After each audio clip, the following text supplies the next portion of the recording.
പുസ്തക പൂക്കാലമൊരുക്കി 44ാമത് ഷാർജ അന്താരാഷ്ട്ര പുസ്തകമേളയ്ക്ക് തിരിതെളിഞ്ഞു.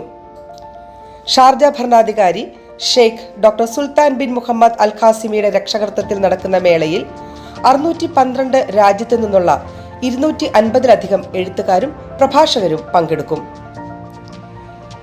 സമ്പന്നമായ സാംസ്കാരിക ബൗദ്ധിക പൈതൃകത്തെ മുൻനിർത്തി ഗ്രീസാണ് അതിഥി രാജ്യം. 58 ഗ്രീക്ക് പ്രസാധകരും സാംസ്കാരിക സ്ഥാപനങ്ങളും 600 ശീർഷകങ്ങൾ പ്രദർശിപ്പിക്കും. രചയിതാക്കൾ, കവികൾ, വിവർത്തകർ, ചിത്രകാരന്മാർ, അക്കാദമിക് വിദഗ്ധർ, സംഗീതജ്ഞർ എന്നിവരുൾപ്പെടെ 70-ലധികം ഗ്രീക്ക് പങ്കാളികൾ പങ്കെടുക്കും. നിങ്ങൾക്കും പുസ്തകത്തിനുമിടയിൽ എന്ന പ്രമേയത്തിലാണ് ഇത്തവണ പരിപാടി ആവിഷ്കരിച്ചിരിക്കുന്നത്. 12 ദിവസത്തെ മേള നവംബർ 16 വരെ നീണ്ടുനിൽക്കും.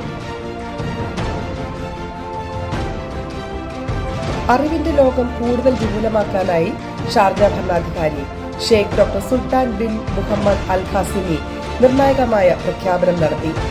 44ാമത് ഷാർജ രാജ്യാന്തര പുസ്തകമേളയിൽ പങ്കെടുക്കുന്ന പ്രസാധകരിൽ നിന്ന് പുതിയ പുസ്തകങ്ങൾ വാങ്ങുന്നതിനായി പൊതു ലൈബ്രറികൾക്ക് 45 ലക്ഷം ദിർഹം അദ്ദേഹം അനുവദിച്ചു.